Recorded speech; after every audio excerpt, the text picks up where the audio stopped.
Hafid, silakan. Assalamualaikum warahmatullahi wabarakatuh. Waalaikumsalam. Sebelumnya terima kasih kepada Pak Bambang dan rekan-rekan yang telah memberikan kesempatan kepada saya untuk mempresentasikan tugas akhir saya yang berjudul Pelaksanaan Perjanjian Kerjasama yang dilakukan melalui WhatsApp dalam perkara prestasi. Studi putusan Pengadilan Negeri Sleman nomor 11 Perdata Gugatan Sederhana tahun 2019 Pengadilan Negeri Sleman.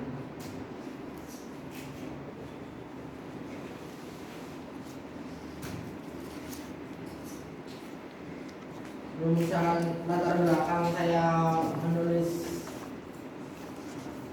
karya tersinya tugas akhir ini adalah yang pertama, dalam hukum perjanjian itu menganut asas kebebasan berkontrak. Kebebasan berkontrak itu merupakan kebebasan para pihak yang terlibat dalam suatu perjanjian untuk dapat menyusun dan menyetujui klausul-klausul perjanjian tersebut tanpa campur tangan pihak lain. Asas kebebasan berkontrak ini ditemukan dalam pasal 1338 ayat 1 Kitab Undang-Undang Hukum Perdata yang menyatakan bahwa semua perjanjian yang dibuat secara sah berlaku sebagai undang-undang bagi mereka yang membuatnya.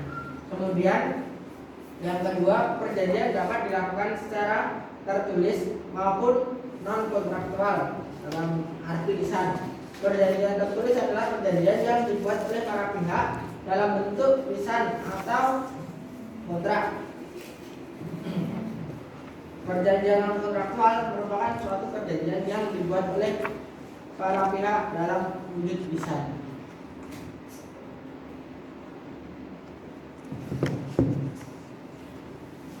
Kemudian rumusan masalahnya adalah bagaimana keabsahan perjanjian kerjasama yang dilakukan melalui WhatsApp.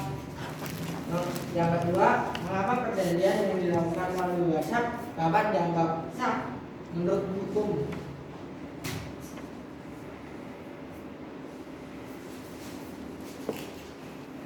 Setelah itu tujuan dari penulisan karya tersinya saya ini adalah untuk menganalisis dan menguraikan bagaimana keabsahan perjanjian kerjasama dalam orang yang dilakukan melalui aplikasi WhatsApp dalam gugatan sederhana. Kemudian yang kedua, untuk menganalisis dan menguraikan perjanjian yang dilakukan melalui WhatsApp dan dianggap sah menurut hukum.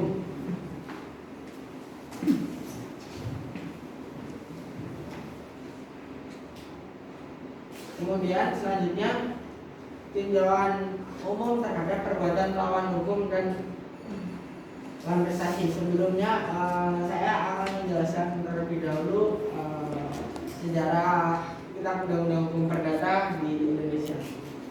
Sebelumnya Kitab Undang-Undang Hukum Perdata di Indonesia itu belum ada. Adanya Kitab Undang-Undang Hukum Perdata di Indonesia itu dikarenakan waktu itu Indonesia dijajah oleh Belanda, kemudian Belanda menerapkan hukumnya di Indonesia dengan asas konkordasi, kemudian akhirnya diterapkan di Indonesia sampai saat ini.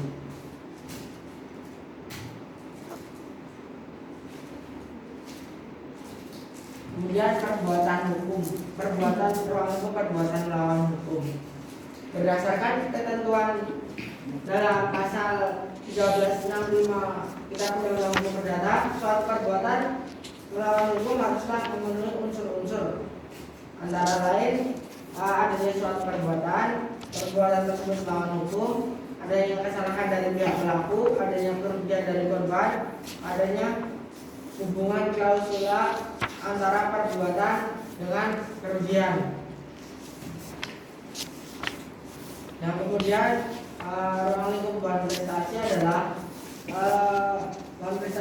pihak yang tidak memenuhi atau lalai melaksanakan kewajiban sebagaimana yang ditentukan dalam perjanjian yang dibuat antara kreditur dan debitur. Bahan prestasi atau tidak terpenuhinya janji dapat terjadi baik karena disengaja maupun tidak disengaja. Kemudian unsur-unsur dalam prestasi antara lain adalah adanya perjanjian oleh kedua para pihak. Kemudian yang kedua, adanya pihak yang melanggar atau tidak melaksanakan isi perjanjian yang sudah disepakati. Yang ketiga, sudah dinyatakan lalai tapi tidak mau melaksanakan isi perjanjian tersebut. Kemudian karena perjanjian tersebut dilakukan melalui media sosial, maka saya mendapatkan telaah yuridis terhadap keberadaan bukti sebagai dokumen elektronik yang ada di dalam putusan tersebut. Nah, dokumen elektronik ini belum terakomodasi secara tegas di dalam hukum acara pembuktian di peradilan Indonesia, baik pidana maupun perdata, baik di dalam peradilan umum, peradilan agama, peradilan tata usaha negara, peradilan militer. Belum ada hukum acara yang mengatur hal-hal tersebut.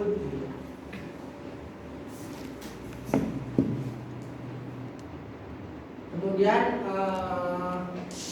analisis terhadap putusan Pengadilan Negeri Sleman nomor 11 Perdata Gugatan Sederhana tahun 2019, menurut penulis bahwa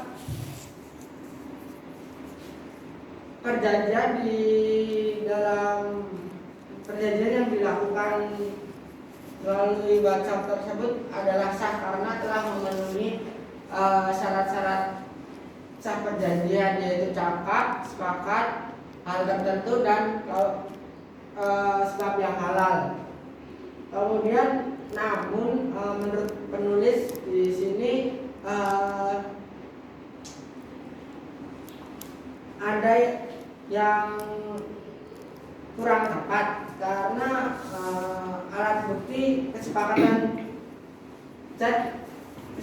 melalui chat sesuai pertimbangan hakim, yang mana hasil print out dari screenshot tersebut disejajarkan dengan alat bukti surat. Karena hal ini belum ada suatu peraturan hukum acara yang mengatur mengenai dokumen elektronik.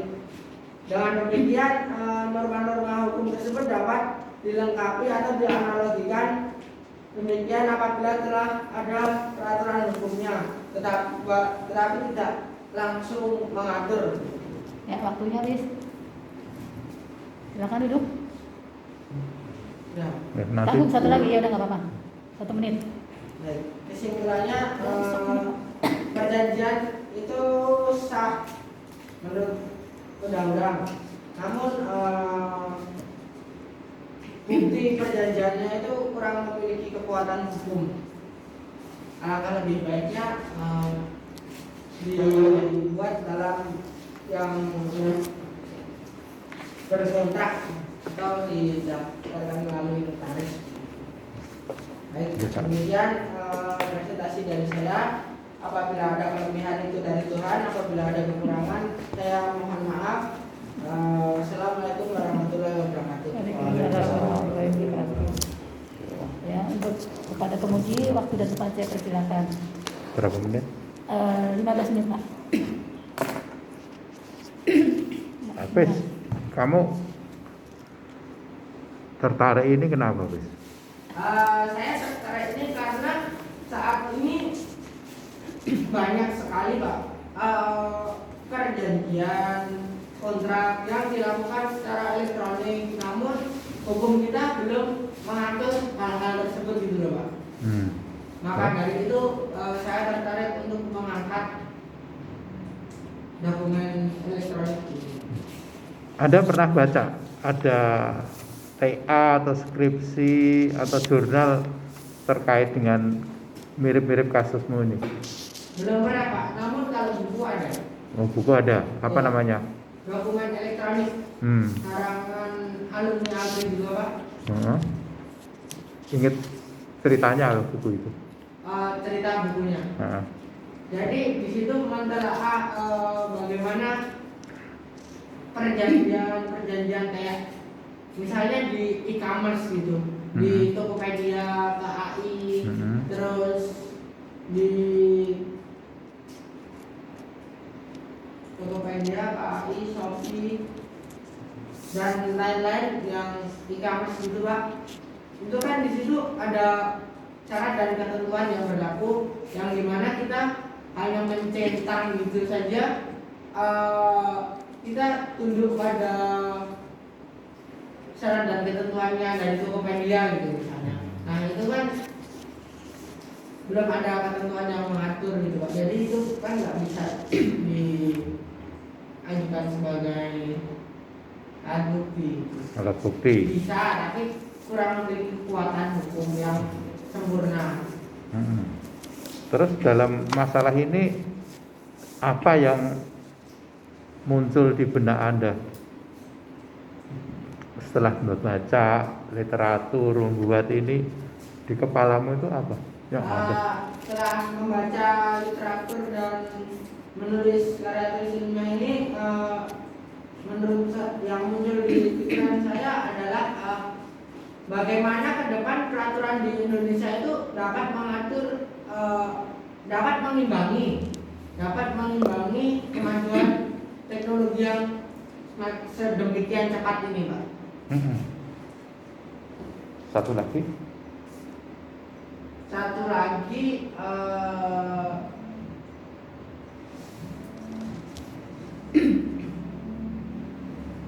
bagaimana caranya agar di Indonesia ini tidak kebobolan gitu. Maksudnya kayak kemarin Gojek gitu. Itu kan belum ada peraturan yang mengatur mengenai pekerjaan online gitu Pak. Nah itu tapi Gojek ada dulu baru ada peraturannya. Nah itu seharusnya lebih ditegaskan lagi gitu untuk peraturan perundang-undangan. kan ditambah lagi hakim sebagai hakim itu dapat memutuskan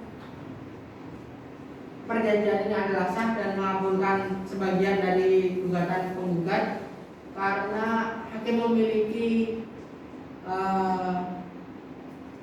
hak untuk menemukan hukum baru gitu Pak.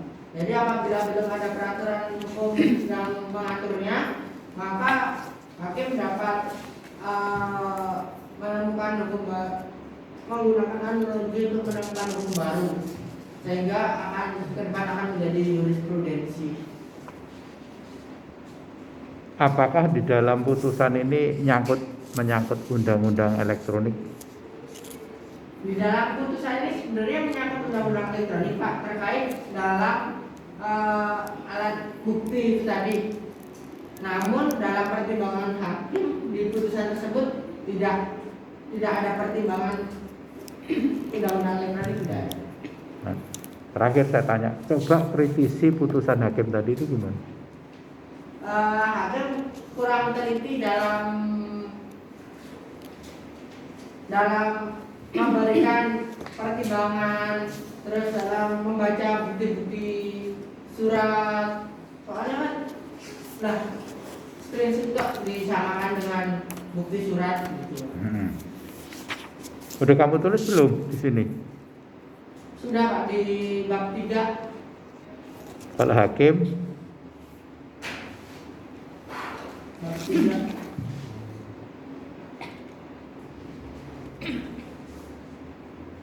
Telaah yuridis terhadap putusan hakim.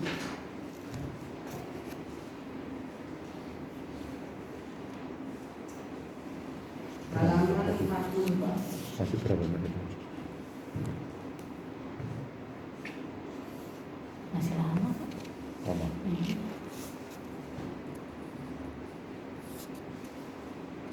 Menit lagi.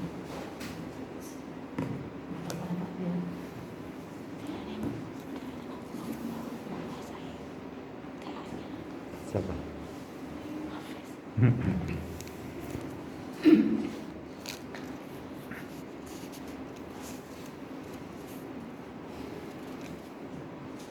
Gimana? Sudah saya serahkan di dalam halaman 40 Pak.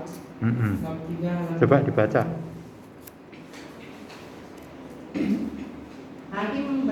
Yang pertama, hakim berpendapat perjanjian tersebut telah memenuhi syarat-syarat perjanjian berdasarkan bukti surat P3, P4, P5, P6, T2, T3, T4, T5 dan keterangan saksi Bidit Saleh, Bekti Handayani, Umi Khoyum, Widodo Basuki. Kesepakatan tersebut terjadi walaupun antara penggugat dan tergugat tidak bertemu secara langsung. Namun telah terjadi melalui kesepakatan melalui chat pada aplikasi WhatsApp dan pembayarannya dilakukan oleh penggugat diterima oleh tergugat, yang berarti tergugat mengakui hak dan kewajiban penggugat. Itu maka dari itu perjanjiannya sah. Kemudian yang kedua, program prestasi yang dilakukan oleh tergugat terhadap penggugat tidak sesuai dengan yang disepakati adalah bukti surat P3, bukti surat P4, keterangan saksi, keterangan yang penggugat yaitu Bidit Saleh selaku ketua panitia sekaligus peserta wisata, kemudian keterangan saksi penggugat Umi Khoyum, kemudian keterangan saksi penggugat Sudarto, dan juga keterangan saksi tergugat yaitu Widodo Basuki SH.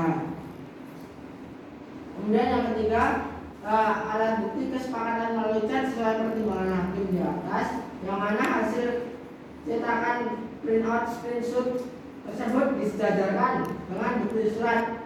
Hal ini belum ada suatu peraturan hukum acara yang mengatur mengenai dokumen tersebut, gitu, sehingga hakim kurang tepat mensejajarkan screenshot tersebut dengan alat bukti surat. Gitu, Pak.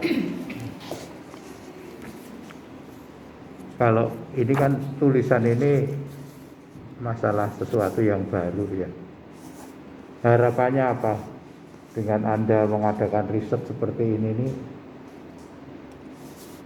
Harapan saya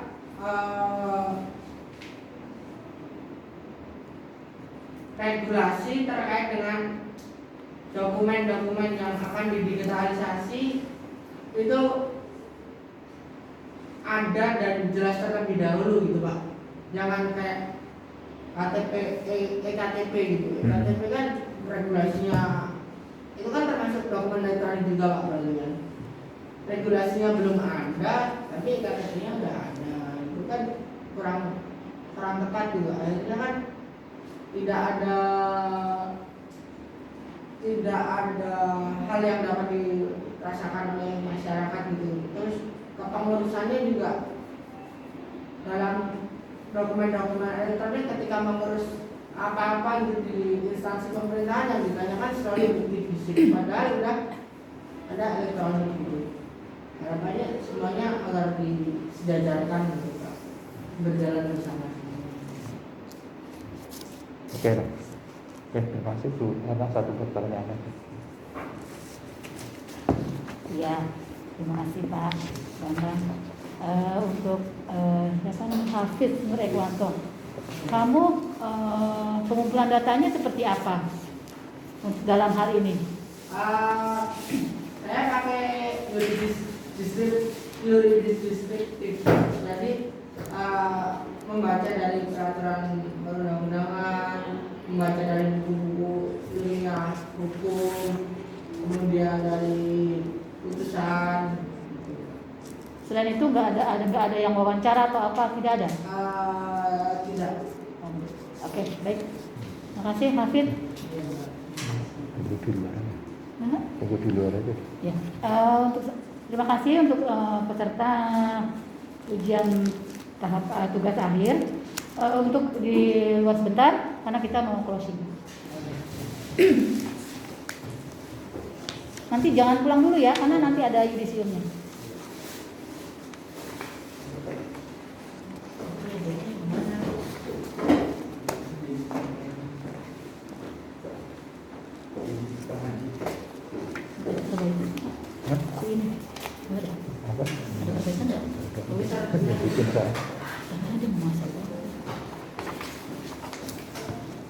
Itu nilainya udah Pak? Ini 80 ya.